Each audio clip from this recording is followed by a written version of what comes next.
தேவ வார்த்தை ஐக்கியத்திற்கு நான் உங்களை வரவேற்கிறேன். நான் ஜெரல் சாண்டியாகோ.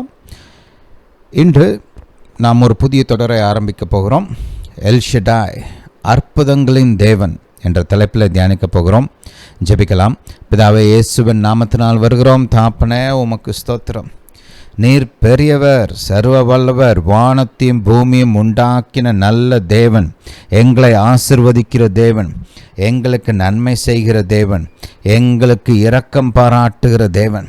பிதாவே, உம்முடைய மாபெரும் வல்லமைக்காய் ஸ்தோத்திரம். உம்முடைய மகத்துவமான கிரியைகளுக்காய் ஸ்தோத்திரம்.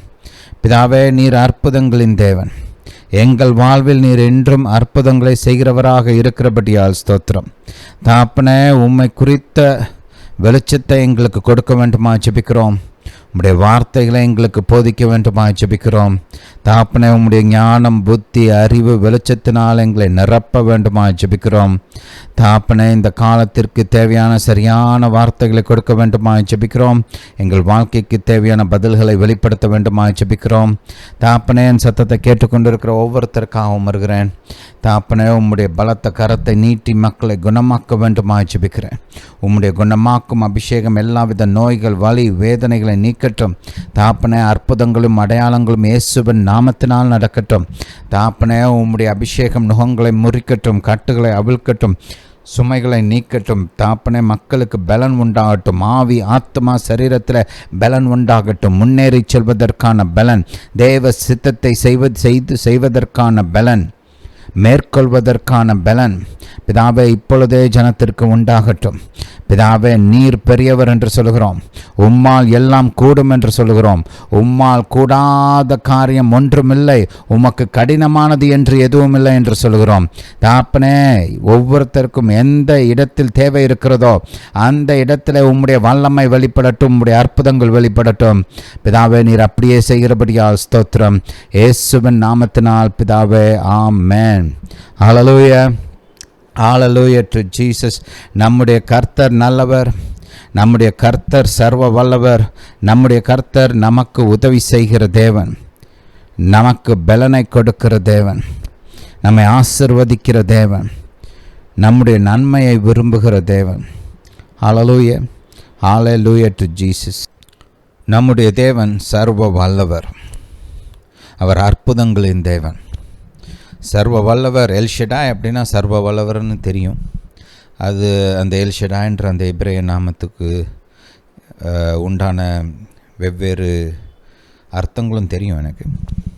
ஆனால் அற்புதங்களின் எல் ஷடாய், அற்புதங்களின் தேவன்னு இந்த மெசேஜுக்கு டைட்டில் வைத்ததற்கு ஒரு காரணம் உண்டு. ஏன்னா ரெண்டுமே ஒன்றோடு ஒன்று தொடர்பு உள்ள காரியங்கள் இல்லையா. அவர் சர்வ வல்லவராக இருக்கிறதுனால தான் எந்த சூழ்நிலையிலையும், எப்படிப்பட்ட சூழ்நிலையிலும், எந்த காரியத்திலும் அவரால் அற்புதங்களை செய்ய முடிகிறது. அவரால் ஏன் செங்கடலை பிரிக்க முடிஞ்சிச்சு? அவ்வளோ பெரிய அற்புதத்தை எப்படி செஞ்சார்? அவர் சர்வ வல்லவர். எப்படி எகிப்திய சாம்ராஜ்யத்தை அடிபணிய வைத்தார், எப்படி அவர் கீழ்ப்படுத்தினார்? ஏன்னா அவர் சர்வ வல்லவர். கற்பாறையிலிருந்து எப்படி தண்ணீரை ஆறுகளைப் போல வனாந்தரத்தில் ஓட வைத்தார்? மகாபெரிய அற்புதம் தான். அவரால் ஏன் அதை செய்ய முடிஞ்சிச்சு? அவர் சர்வ வல்லவர். ஹல்லேலூயா. அதனால தான் டைட்டில் சர்வ வல்லவர், எல் ஷடாய், அற்புதங்களின் தேவன். ஹல்லேலூயா. நான் இந்த புது வருடத்திற்காக கர்த்தரை நோக்கி காத்து கொண்டு இருக்கும்போது ஆவியானவர் கொஞ்ச நாட்களாகவே ஒரு காரியத்தை எனக்குள்ளே ஆழமாக ஒரு ஸ்ட்ராங் விட்னஸ் கொடுத்தார். ஆக்சுவலாக ஒரு சத்தியத்தை எனக்குள்ளே உயிர்ப்பித்து கொடுத்து கொண்டே இருந்தார். அந்த காரியங்களின் மூலமாக அந்த காரியத்தை பற்றி அது சம்பந்தமாக என் கூட இடைப்பட்டு கொண்டே இருந்தார். அதுதான், கர்த்தர் சர்வ வல்லவர், அவர் அற்புதங்களின் தேவன். அவர் தன்னுடைய சர்வ வல்லமையை பயன்படுத்தி தன்னுடைய ஜனத்திற்காக அற்புதம் செய்வார் என்பதை நாம் விசுவாசிக்க வேண்டும்.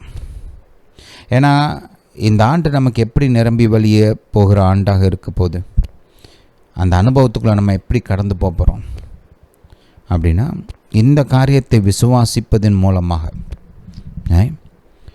கர்த்தர் சர்வ வல்லவர், அவரால் அற்புதங்களை செய்ய முடியும், அவரால் எனக்கு அற்புதங்களை செய்வார், என் தேவைகளின் மத்தியில் நான் அவரை நோக்கி பார்க்கும்போது அவர் எனக்கு அற்புதத்தை செய்வார் அப்படின்னு நம்பணும், விசுவாசிக்கணும். அந்த விசுவாசத்தின் மூலமாக தேவன் நம்முடைய வாழ்க்கையில் மகத்துவமான காரியங்களை இந்த வருடம் செய்ய போகிறார். எதிர்பாருங்க. கர்த்தர் என் வாழ்க்கையில் சர்வ வல்லவராக வெளிப்பட போகிறார், மகிமையின் தேவனாக, மகிமையின் ராஜாவாக வெளிப்பட போகிறார் அப்படின்னு எதிர்பாருங்க. அடிக்கடி பேசுங்க, அடிக்கடி சொல்லுங்கள். ஹல்லேலூயா. என்னென்னத்தையோ சொல்கிறோம், என்னென்னமோ சொல்லி புலம்புறோம், என்னென்னத்தையோ சொல்லி கவலைப்படுறோம். அதுக்கு பதிலாக இதை பேசலாம். வானத்தையும் பூமியும் படைத்த சர்வ வல்லமையுள்ள தேவன் எனக்காக அற்புதங்களை செய்கிறார் அப்படின்னு சொல்லுங்கள். மகிமையின் ராஜா என் வாழ்வில் வெளிப்படுகிறார் அப்படின்னு சொல்லுங்கள். ஹல்லேலூயா. கர்த்தர் செய்வார். ஹல்லேலூயா டு ஜீசஸ். சரி, ஒரு சில காரியங்களை நம்ம வாசிக்க போகிறோம். முதலாவதாக நம்ம டெக்ஸ்ட் வாசிச்சிடலாம், அதுக்கப்புறம் இந்த மெசேஜுக்குள்ளே கடந்து போவோம். முதலாவதாக லூக்கா எழுதின சுவிசேஷம் 1 அதிகாரம். ஹல்லேலூயா டு ஜீசஸ். இங்கே 34ஆம் வசனத்திலிருந்து வாசிப்போம். அதற்கு மரியாள் தேவதூதனை நோக்கி, இது எப்படி ஆகும், புருஷனை அறியனே என்றாள். தேவதூதன் அவளுக்கு பிரதியுத்தரமாக, பரிசுத்த ஆவி உன்மேல் வரும், உன்னதமானவருடைய பலம் உன்மேல் நிழலிடும், ஆதலால் உன்னிடத்தில் பிறக்கும் பரிசுத்தம் உள்ளது தேவனுடைய குமாரன் எனப்படும். இதோ உனக்கு இனத்தாளாயிருக்கிற எலிசபெத்தும் தன் முதிர் வயதிலே ஒரு புத்திரனை கர்ப்பந்தரித்திருக்கிறாள். மலடி எண்ணப்பட்ட அவளுக்கு இது 6ஆம் மாதம். தேவனாலே கூடாத காரியம் ஒன்றுமில்லை. சேர்ந்து சொல்லலாமா மறுபடியும்? அதை தேவனாலே கூடாத காரியம் ஒன்றுமில்லை. ஹல்லேலூயா.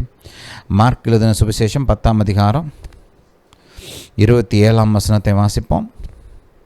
இயேசு அவர்களை பார்த்து, மனுஷரால் இது கூடாதுதான், தேவனால் இது கூடாததல்ல, தேவனாலே எல்லாம் கூடும் என்றார். ஹல்லேலூயா. மரியாள் கேட்ட கேள்விக்கு காரணம் அதுதான். ஏன்னா மனுஷ அனுபவத்தில் இல்லாத ஒரு காரியத்தை கர்த்தர் சொல்கிறாரு. இயற்கையான விதத்தில் பார்த்தாலும் அந்த அனுபவம் யாருக்கும் இல்லை, இல்லையா? ஒரு கன்னி பெண் புருஷனுடைய உதவி இல்லாமல், ஒரு ஆணின் வித்து இல்லாமல் கர்ப்பம் தரித்து பிள்ளை பெற்று எடுப்பது என்பது மனித குல அனுபவத்திலே கிடையாது. இயற்கையான மனிதர்களுடைய அனுபவத்திலையும் கிடையாது, பரிசுத்தவான்களுடைய அனுபவத்திலையும் கிடையாது.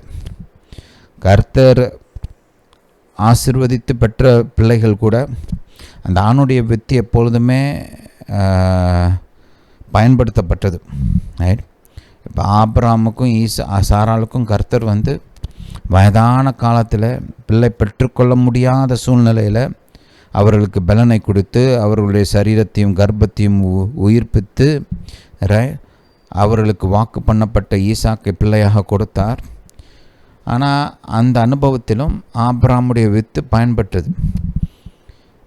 இந்த ஒரு இடத்துல மட்டும்தான் கர்த்தர் என்ன சொல்கிறாரு, ஒரு ஆணுடைய வித்தின் மூலமாக இந்த பிள்ளை பிறக்காமல் தேவனுடைய பலத்தினாலே இந்த பிள்ளை பிறக்கும் என்று கர்த்தர் சொல்கிறார், இல்லையா? அப்போ பாருங்கள், இயேசு இந்த பூமிக்கு அனுப்பப்படுவதற்கு கர்த்தருடைய சர்வ வல்லமை பயன்படுத்தப்பட்டது. மனுக்குலத்தின் மீட்புக்கு சர்வ வல்லமை பயன்படுத்தப்பட்டது. இயேசுடைய உயிர்த்தெழுதல் இருக்கிறதுலே பெரிய அற்புதம் அதுதான். பிசாசையும் அவன் சேனையும் பாதாளத்தையும் மரணத்தையும் கர்த்தர் முறியடித்து தன்னுடைய ஒரே குமாரனை உயிரோடு எழுப்பினார். அதுக்கு கர்த்தர் தன்னுடைய சர்வ வல்லமையை பயன்படுத்தினார். ஹல்லேலூயா. அப்படி பயன்படுத்தினதுனால தான் நமக்கு மீட்பு, அந்த மீட்பின் மூலமாக உண்டான எல்லா ஆசீர்வாதங்களும். ஹல்லேலூயா டு ஜீசஸ். இந்த காரியங்கள் எல்லாமே மனுஷனால் முடியாது, ரைட்? மனுஷனால் முடியவே முடியாது. ஆனால் தேவனால் முடியும். மனுஷனால் கூடாத காரியம்னு நிறைய காரியம் இருக்குது. எவ்வளோ பெரிய படித்த மனிதனாக இருந்தாலும், எவ்வளவு பெரிய அறிவாளியாக இருந்தாலும், எவ்வளோ பெரிய ஞானியாக இருந்தாலும், எவ்வளோ பெரிய செல்வந்தனாக பணக்காரனாக இருந்தாலும், பெரிய அரசியல்வாதியாக பெரிய தலைவனாக இருந்தாலும், அவங்க எல்லாராலையும் கூடாத காரியங்கள்னு இருக்குது. ஆனால் தேவனால் கூடாத காரியம் என்று ஒன்றுமே கிடையாது. மனுஷங்களுக்கு ஒரு லிமிட் இருக்குது, கர்த்தருக்கு லிமிட்டே கிடையாது. அவரால் எதையும் செய்ய முடியும், என்னன்னாலும் செய்ய முடியும். ஹல்லேலூயா, ஹல்லேலூயா டு ஜீசஸ். இந்த சத்தியம் கிறிஸ்தவர்களுக்குள்ளே ஆழமாக பதிய வேண்டும். அவரால் முடியும்ன்ற சத்தியம் மட்டும் அல்ல, அவரால் முடியும், அவர் அந்த வல்லமையின் மூலமாக எனக்கு அற்புதங்களை செய்வார் அப்படின்னு ஒரு நம்பிக்கைக்குள்ளே நம்ம கடந்து வர வேண்டும். ஹல்லேலூயா, ஹல்லேலூயா டு ஜீசஸ். கர்த்தரால் முடியும், கர்த்தர் எனக்கு செய்வார். சொல்லுங்கள், கர்த்தரால் எல்லாம் முடியும், கர்த்தர் எனக்கு செய்வார், எனக்கு அற்புதங்களை செய்வார். ஹல்லேலூயா to Jesus, hallelujah to Jesus. இந்த சத்தியத்தை தான் நம்ம தியானிக்க போகிறோம். பல காரியங்கள் இருக்குது, கர்த்தருடைய சுபாவம், கர்த்தருடைய தன்மைகள், அதை குறிச்செல்லாம் தியானிக்க போகிறோம். கர்த்தர் என்ன செய்வார், எப்படி செய்கிறார், அதை குறிச்செல்லாம் படிக்க போகிறோம். எப்படி இந்த காரியங்களுக்காக நாம் விசுவாசிப்பது, இதுக்கான தடைகள் என்ன, அவைகளை எப்படி மேற்கொள்வது, குறிப்பாக அவிசுவாசத்தை எப்படி மேற்கொள்வது, இந்த காரியங்களை குறித்தெல்லாம் நாம் தியானிக்க போகிறோம் இந்த போதனை தொடரில். ஹல்லேலூயா, ஹல்லேலூயா டு ஜீசஸ். சரி, இன்னொரு வசனத்தை வாசிப்போம்.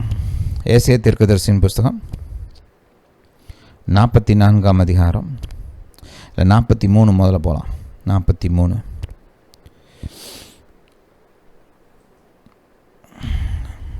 15ஆம் வசனம். நானே உங்கள் பரிசுத்தராகிய கர்த்தரும் இஸ்ரவேலின் சிருஷ்டிகரும், சொல்லுங்கள், சிருஷ்டிகரும் உங்கள் ராஜாவும் ஆனவர். கர்த்தர் தன்னை எப்படி இன்ட்ரடியூஸ் பண்ணுறாரு பாருங்க.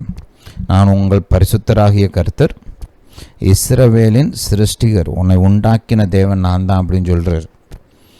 உங்கள் ராஜாவும் ஆனவர். சமுத்திரத்திலே வழியையும் வலிய தண்ணீர்களில் பாதையும் உண்டாக்கி, ரதங்களையும் குதிரைகளையும் இராணுவங்களையும் பராக்கிரமசாலிகளையும் புறப்பட பண்ணி, அவைகள் எழுந்திராதபடிக்கு ஒருமித்து விழுந்து கிடக்கவும் ஒரு திரி அணைகிறது போல அவைகள் அணைந்து போகவும் பண்ணுகிற கர்த்தர் சொல்கிறதாவது, முந்தினவைகளை நினைக்க வேண்டாம், பூர்வமானவைகளை சிந்திக்க வேண்டாம், இதோ நான் புதிய காரியத்தை செய்கிறேன். கர்த்தர் பாருங்கள், இவங்க வாழ்க்கையில் புதிய காரியங்களை செய்ய விரும்புகிறாரு. ஆனால் அதை செய்வதற்கு ஒரு சில காரியங்களை அவங்க விசுவாசிக்கணும்னு எதிர்பார்க்கிறார். அவரை குறித்த ஒரு சில காரியங்களை தன்னுடைய ஜனம் அறிந்து கொள்ள வேண்டும் என்று விரும்புகிறார். அதனால் தன்னை குறித்து சொல்லும்போது என்ன சொல்கிறாரு, நான் தான் உன்னுடைய சிருஷ்டிகர், நான் தான் உன்னை சிருஷ்டித்தேன், ரைட்? என்னுடைய வல்லமையை பயன்படுத்தி, என்னுடைய சர்வ வல்லமையை பயன்படுத்தி நான் உன்னை சிருஷ்டித்தேன். அது மட்டுமல்ல, அடிமையாக கடந்த உன்னை நான் தான் மீட்டு கொண்டு வந்தேன். எப்படி மீட்டு கொண்டு வந்தேன்? சமுத்திரத்தில் பாதையை உண்டாக்கி வெட்டாந்தரையை கடந்து வருவது போல உன்னை கடந்து வர செய்து நான் உன்னை மீட்டெடுத்தேன். உன் சத்துருக்களை அதே சமுத்திரத்தில் நான் மூழ்க பண்ணினேன்.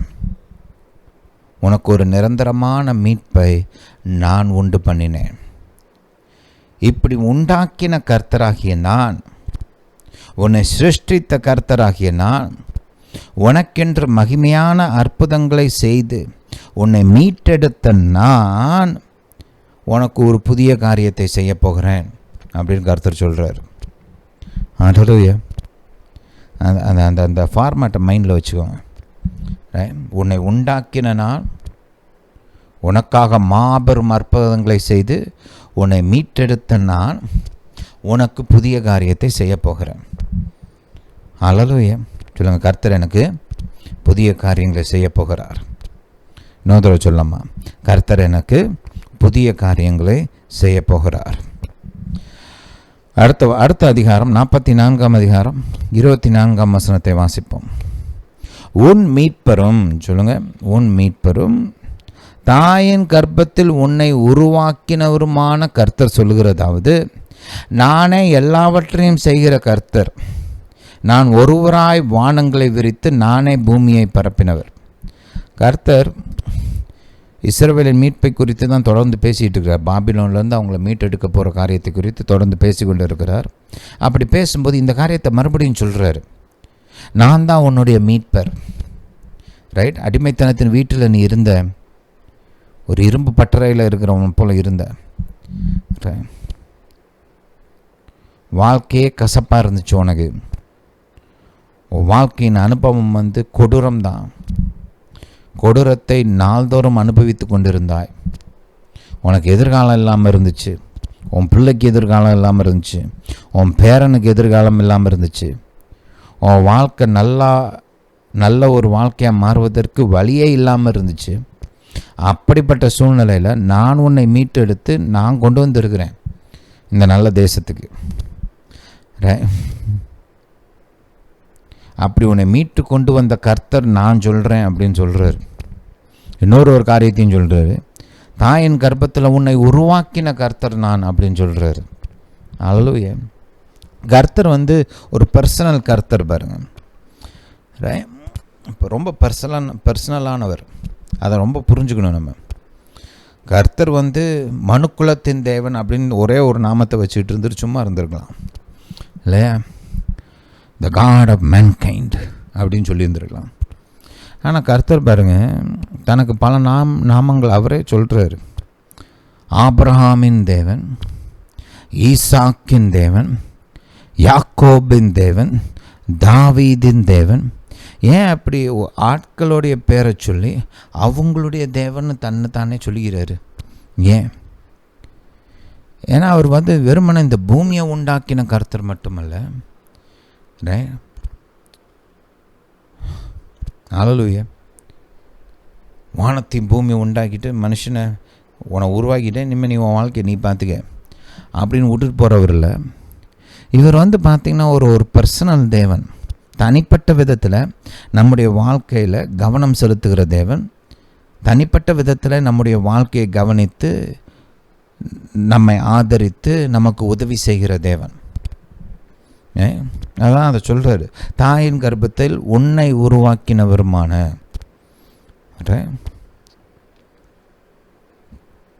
அது மட்டுமல்ல, அடுத்து இன்னொன்று சொல்கிறாரு, நானே எல்லாவற்றையும் செய்கிற, அதாவது உருவாக்குகிற கர்த்தர். நம்ம கர்த்தர் இருக்கிறத பயன்படுத்தி ஒரு புதிய கண்டுபிடிக்கிற கர்த்தர் இல்லை, இல்லாத காரியங்களை உருவாக்குகிற கர்த்தர். ஒரு காலத்தில் இந்த பூமி இல்லை, இயற்கையான காரியங்களை பயன்படுத்தாமல் கர்த்தர் இந்த பூமியை உருவாக்கினார். நம்முடைய தேவன் எப்படிப்பட்டவர்? உருவாக்குகிற தேவன். இதைத்தான் நம்ம இன்னைக்கு பார்க்க போகிறோம். இந்த உருவாக்குகிற தேவன்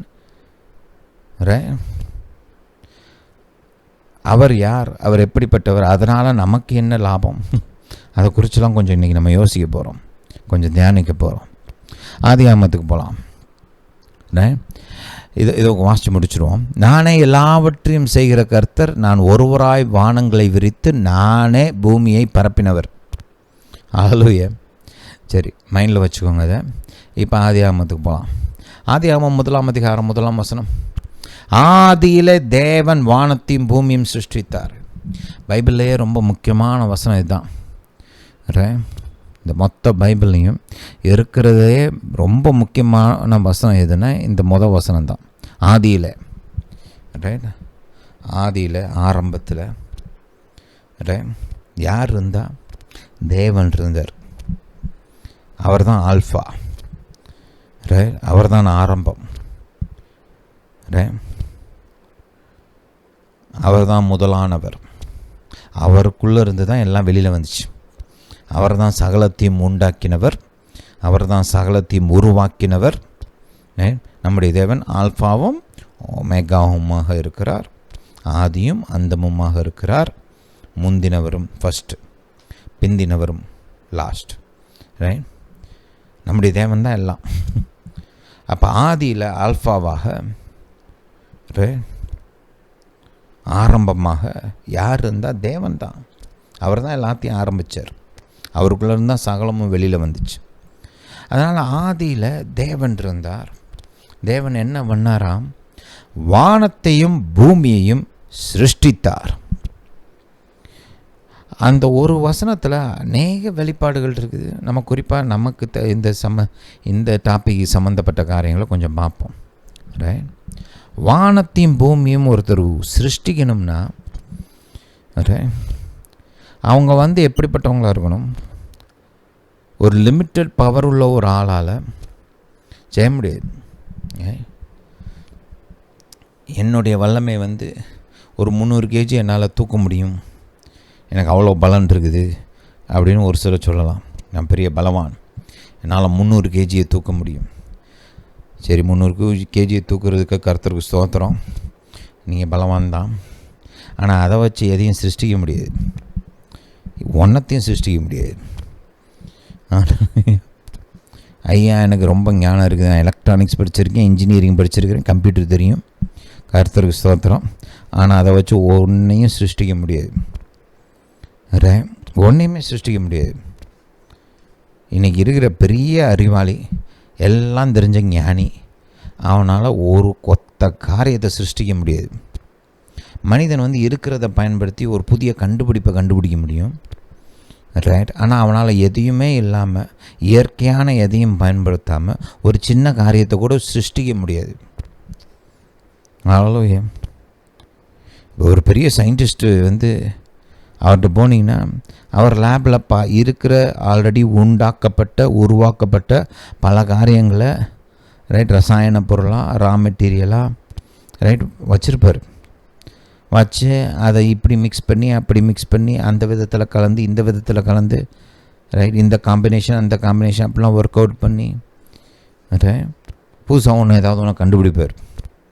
அதே ஞானிகிட்ட போய், அதே சயின்டிஸ்ட்டை போய் எதையுமே பயன்படுத்தாமல் ஒன்று சிருஷ்டி அப்படின்னு சொன்னீங்கன்னா அவரால் முடியாது.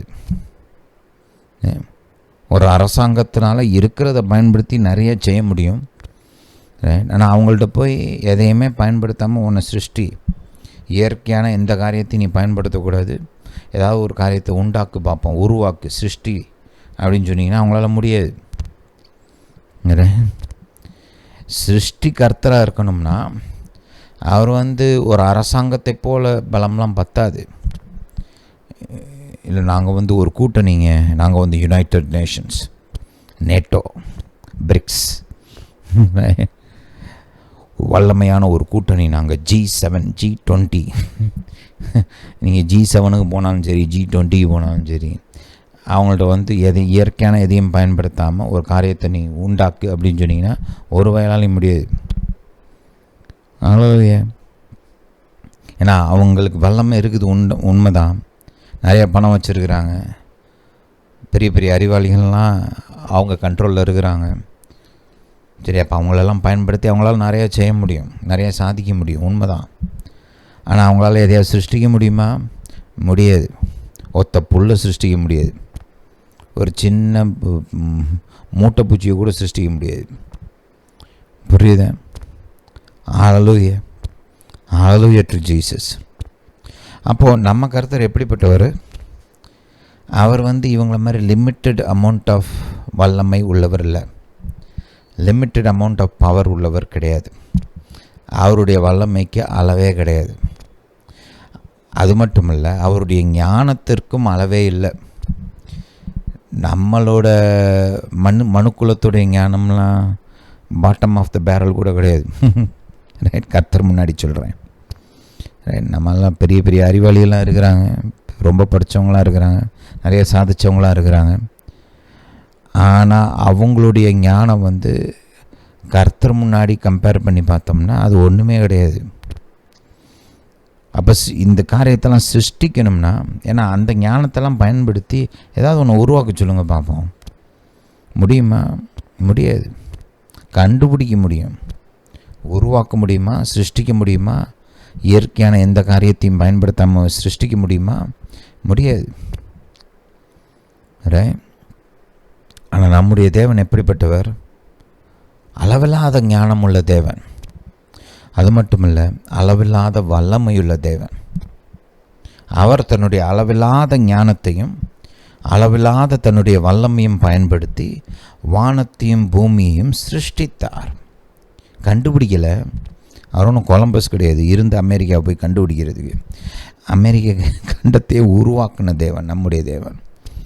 ஹல்லேலூயா. புரியுதா? ஹல்லேலூயா. இந்தியாவுக்கு சீரூட்டு கண்டுபிடிச்ச வாஸ்கோட காமா மாதிரிலாம் கிடையாது. அவர் சமுத்திரத்தை உருவாக்குனவரே அவர் தான். இந்திய தேசத்தை உருவாக்குனவரும் அவர் தான்.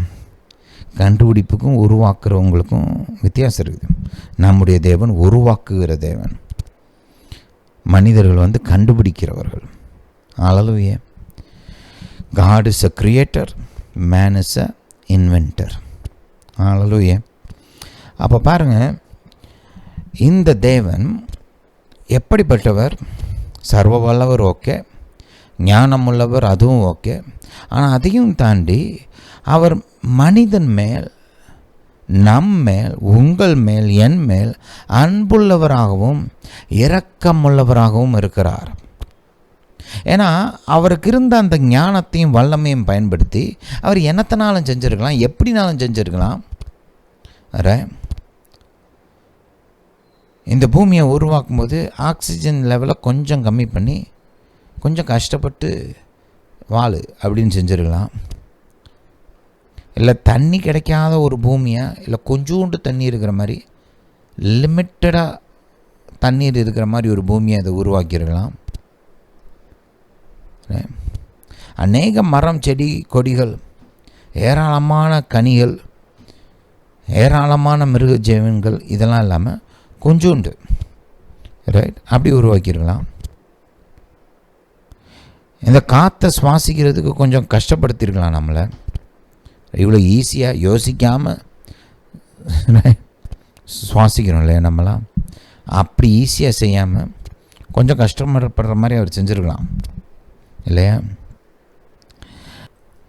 ஒவ்வொரு காரியத்தை குறித்தும் ஆழமாக யோசித்து நம்ம வாழ்க்கையை எந்த அளவுக்கு சுலபமாக மாற்ற முடியுமோ, எந்த அளவுக்கு சுலபமாக்க முடியுமோ அந்த அளவுக்கு சுலபமாக்கி ஒரு நல்ல வாழ்க்கை நமக்கு உண்டாக வேண்டும் என்று விரும்பி எல்லாத்தையும் அவர் ஆயத்தப்படுத்தியிருக்கிறார், சரியான விதத்தில் உருவாக்கியிருக்கிறார். இந்த பூமி விளையாத பூமியை அவர் பண்ணிடலாம். மார்ஸ் மாதிரி, வீனஸ் மாதிரி என்னத்தையும் செஞ்சுருந்துருக்கலாம். ஆனால் அப்படிலாம் செய்யலை. நல்லா விளையக்கூடிய பூமியை உருவாக்கி இருக்கிறாரு. நம்முடைய சந்திரன் இருக்குது இல்லையா, நிலா, அதோடைய பூமியிலலாம் ஒன்றும் விளையாது. அந்த மாதிரி பூமியை பண்ணியிருந்துருக்கலாம். ஆனால் கர்த்தர் அப்படி நம்மளை கஷ்டப்படுத்தலை பாருங்கள். விதைச்சா அப்படி அருமையாக விளையக்கூடிய விதத்தில் பூமியை உருவாக்கி இருக்கிறாரு. இதெல்லாம் யோசித்து அவர் செஞ்சார். இதெல்லாம் தானாலாம் வரலை. இந்த தானாக வந்துச்சு சொல்கிறவங்களுக்கு சுத்தமாக நான் சொல்கிறேன் பாருங்க, நிறைய படித்தவங்களாக இருக்கலாம், ஆனால் முட்டாள்களாக இருக்கிறாங்க. இவ்வளவு நல்ல காரியம்லாம் தானாக வருமா எங்கேயாவது? இப்போ இந்த ஒரு மெசேஜை ரெக்கார்டு பண்ணுறதுக்கு நான் சாஃப்ட்வேர் யூஸ் பண்ண வேண்டியதாக இருக்குது, கம்ப்யூட்டர் யூஸ் பண்ண வேண்டியதாக இருக்குது, இன்டர்ஃபேஸ் அப்படின்னு யூஸ் பண்ண வேண்டியதாக இருக்குது. இதெல்லாம் யோசித்து அவனை ஒருத்தன் கண்டுபிடிச்சி வச்சுருக்கிறான். அதை நான் காசு கொடுத்து வாங்கியிருக்கிறேன். இந்த மெசேஜை ரெக்கார்டு பண்ணுறதுக்கு நான் யோசித்து சரியான வார்த்தைகளை எடுத்து, சரியான வசனங்களை எடுத்து, அதை உங்களுக்கு புரிகிற மாதிரி நான் யோசித்து சொல்லிகிட்டு இருக்கிறேன். இவ்வளோ வேலை பார்க்க வேண்டியதாக இருக்குது இந்த ஒரு மெசேஜை உங்களுக்கு கொடுக்கறதுக்கு. இதை உங்கள்ட்ட கொண்டு வந்து சேர்க்குறதுக்கு யாரோ ஒருத்தன் எவ்வளவோ நாளாக உழைச்சி இன்டர்நெட்டை கண்டுபிடிச்சி வச்சுருக்கிறான். வேர்ல்டு வைடு வெப் அதெல்லாம் உருவாக்கி வச்சுருக்கிறாங்க. எத்தனையோ பேர் எவ்வளவோ கஷ்டப்பட்டு எவ்வளவோ பணத்தை செலவு பண்ணி அவன் அதை உருவாக்கி வச்சுருக்கிறான். இதை நான் இங்கே என் கம்ப்யூட்டர்லேருந்து இந்த மெசேஜை நான் இன்டர்நெட்டுக்குள்ளே லோட் பண்ணுறதுக்கு என் கேபிள் கம்பெனி இருக்கிறாங்க, ரைட், இன்டர்நெட் கம்பெனி, எனக்கு சர்வீஸ் ப்ரொவைடர். அவன் எவ்வளவோ காசை செலவு பண்ணி அந்த சர்வீஸை ப்ரொவைட் பண்ணுறதுக்கான ரைட்ஸை வாங்கியிருக்கிறான். ஆயிரக்கணக்கான ஜனங்களை அது நல்லா, அந்த கம்பெனி நல்லா வேலை பார்க்குறதுக்கு, அந்த சர்வீஸ் நல்லா இருக்கிறதுக்கு அவன் ஆயிரக்கணக்கான பேரை வேலைக்கு வச்சுருக்கிறான். இவ்வளவு பண்ண வேண்டியது இருக்குது என்கிட்ட இருந்து இந்த மெசேஜ் உங்கள் கைக்கு வந்து சேர்றதுக்கு. எவ்வளவு அருமையான பூமி! எதையாவது விதைச்சோம்னா அப்படியே முளைக்குது. அவன் தானாக வருமாக்கும். கொஞ்சமாவது யோசிக்க வேண்டாம். கேட்டால் சயின்டிஸ்ட்ன்றான், என்னத்தை இப்போ யோசிக்கிறான் தெரியல. புரியுது? ஹல்லேலூயா. ஒரு சிலர் பாருங்க, நிறைய அறிவு இருக்கும், ஆனால் புத்தி அந்தகாரப்பட்டிருக்கு. கர்த்தர் சம்பந்தப்பட்ட காரியங்கள் அவங்களால ஏற்றுக்கொள்ள முடியாத ஒரு மனநிலைமையில் இருக்கிறதுனால என்னத்தையாவது உளர்றது, கண்டதையும் சொல்கிறது. புரியுது? படித்தவங்க தான், அறிவாளிகள் தான். ஆனால் அறிவாளிகள் கூட முட்டாள்தனமாக பேச முடியும். செய்கிறாங்கல்ல. எவ்வளவு அருமையான பூமி! எண்ணத்தை போட்டாலும் கரெக்டாக அதை முளைப்பிக்குது. அந்த விதை மண்ணுக்குள்ளே போட்டு மூடுறோம், அது முளைக்குது. இதெல்லாம் ஆட்டோமேட்டிக்காக தானாக வருமாக்கும். எப்படி வரும்? இப்போ நான் என் கம்ப்யூட்டர் கொண்டு வந்து உங்கள் கையில் கொடுத்து, நீங்கள் அதை எப்படிப்பா வந்துச்சு இது அப்படின்னு கேட்டேன், தானாக வந்துச்சு அப்படின்னு சொன்னால் நீங்கள் நம்புவீங்களா? ஏன்னா உங்களுக்கு தெரியும், இவ்வளோ சஃபிஸ்டிகேட்டட் இன்ஸ்ட்ருமெண்ட் தானாக வர முடியாது. இது வேலை பார்க்குறதுக்கு சர்க்கியூட் வேணும், மதர் போர்டு வேணும், நுணுக்கமான சிப்ஸ் எல்லாம் வேணும், ப்ராசஸர் வேணும், டிஸ்பிளே வேணும், இன்புட் போடுறதுக்கு டைப்ரைட்டர் வேணும். உங்களுக்கு இதெல்லாம் தெரியும் இல்லையா? கீபோர்டு. அப்போ உங்களுக்கு அதெல்லாம் தெரியுன்றதுனால இது தானாக வந்துச்சு அப்படின்னு சொன்னால் நம்புவீங்களா நீங்கள்? அப்போ இதை காட்டிலும் கோடி மடங்கு சஃபிஸ்டிகேட்டட் பூமி. அது தானாக வந்துச்சுன்னா நம்புகிற மாதிரியா இருக்குது? ஹல்லேலூயா. சரி, எதுக்கு அதெல்லாம் சொல்ல வரேன்னா, அதெல்லாம் இயற்கையாக அதுவாக ஆட்டோமேட்டிக்காக வந்ததில்லை. இவ்வளோ நல்ல சூழ்நிலை, நம்மளுடைய வாழ்க்கைக்கான அவ்வளோ அருமையான சூழ்நிலை, நம்முடைய வாழ்க்கைக்கான அவ்வளோ அருமையான இந்த உதவி செய்கிற அந்த அருமையான பிரமாணங்கள், இந்த பூமியில் இவ்வளோ நல்லா வாழக்கூடியதற்கு அநேக பிரமாணங்கள் நமக்கு உதவி செய்யுது. இந்த புவியிருப்பு பிரமாணம் மாதிரி நிறைய பிரமாணம் இருக்குது. எல்லா பிரமாணங்களும் இணைந்து நமக்கு உறுதுணையாக உதவி செய்யுது. இதெல்லாம் தானாலாம் வரலை. கர்த்தர் யோசித்து நம்முடைய வாழ்க்கையை நல்ல விதமாக நடத்துறதுக்கு தேவையான எல்லாத்தையும் அவர் பண்ணார். ஏனோ தானோன்னு பண்ணியிருக்கலாம், ஆனால் அவர் சிரத்தையாக நம்ம மேலே இருக்கிற அன்புனால், நம்ம மேலே இரக்கத்தினால அவர் யோசித்து நமக்கு தேவையான சகலவற்றையும் உருவாக்கினார், செயல்படுத்தினார். ஏன் இதை நம்ம யோசிக்கிறோம்? இதுக்கும் அற்புதத்துக்கு என்ன சம்பந்தம்னா, இதை யோசிக்கும்போது ஒரு காரியம் நமக்கு விளங்குது. கர்த்தர் தன்னுடைய அளவில்லாத அந்த ஞானத்தையும் அளவில்லாத அந்த வல்லமையும் நம்முடைய பிரயோஜனத்துக்காக பயன்படுத்துகிறவர் என்பது ஆதியாகமம் 1ஆம் அதிகாரம்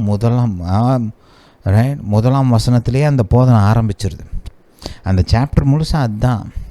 சர்வ வல்லவர் வானத்தையும் பூமியும் உண்டாக்கினார், மனிதனை உண்டாக்கினார், மனுஷனுக்கு தேவையான எல்லாத்தையும் அவர் தான் உண்டாக்கினார். பார்த்து ஒரு தாயின் தாப்பனும் பிள்ளைக்கு செய்கிற மாதிரி அதை காட்டலாம் அதிகமாக அவர் பார்த்து யோசித்து செஞ்சார். மிகுந்த அன்பினாலே, மாபெரும் இரக்கத்தினாலே அப்படி செய்தார். அதே கர்த்தர் உங்கள் வாழ்க்கையில், உங்கள் சூழ்நிலையில் அதே இரக்கத்தின் நிமித்தம், அதே அன்பின் நிமித்தம் தன்னுடைய சர்வ வல்லமையும் தன்னுடைய ஞானத்தையும் பயன்படுத்தி உங்களுக்கு உதவி செய்வார். அற்புதம் வேணும்னா அற்புதத்தை செய்வார். இஸ்ரவேலுக்கு எப்படி சமுத்திரத்தை பிரித்தாரோ உங்களுக்கு தேவைன்னா அதையும் கூட செய்வார், என்னன்னாலும் செய்வார். புரியுதா? ஹல்லேலூயா. அதனால தான் அவருடைய சிருஷ்டிப்பை நம்ம தியானிக்க வேண்டியது ரொம்ப அவசியம். அந்த சிருஷ்டிப்பை தியானிச்சுட்டு தான் உங்களுக்கு ஒரு ஹோம்ஒர்க் தரேன், நம்ம அடுத்து பின்னாடி பார்க்கலாம். சங்கீதம் 136 எடுத்து கொஞ்சம் நல்லா திரும்ப திரும்ப வாசிங்க. கர்த்தருடைய அந்த வல்லமையின் வெளிப்பாடுகளுக்கு, வல்லமையின் கிரியைகளுக்கு பின்னாடி என்ன இருந்துச்சுன்னு பார்த்தீங்கன்னா, அவர் அன்பு, அவருடைய மாறாத இரக்கம்.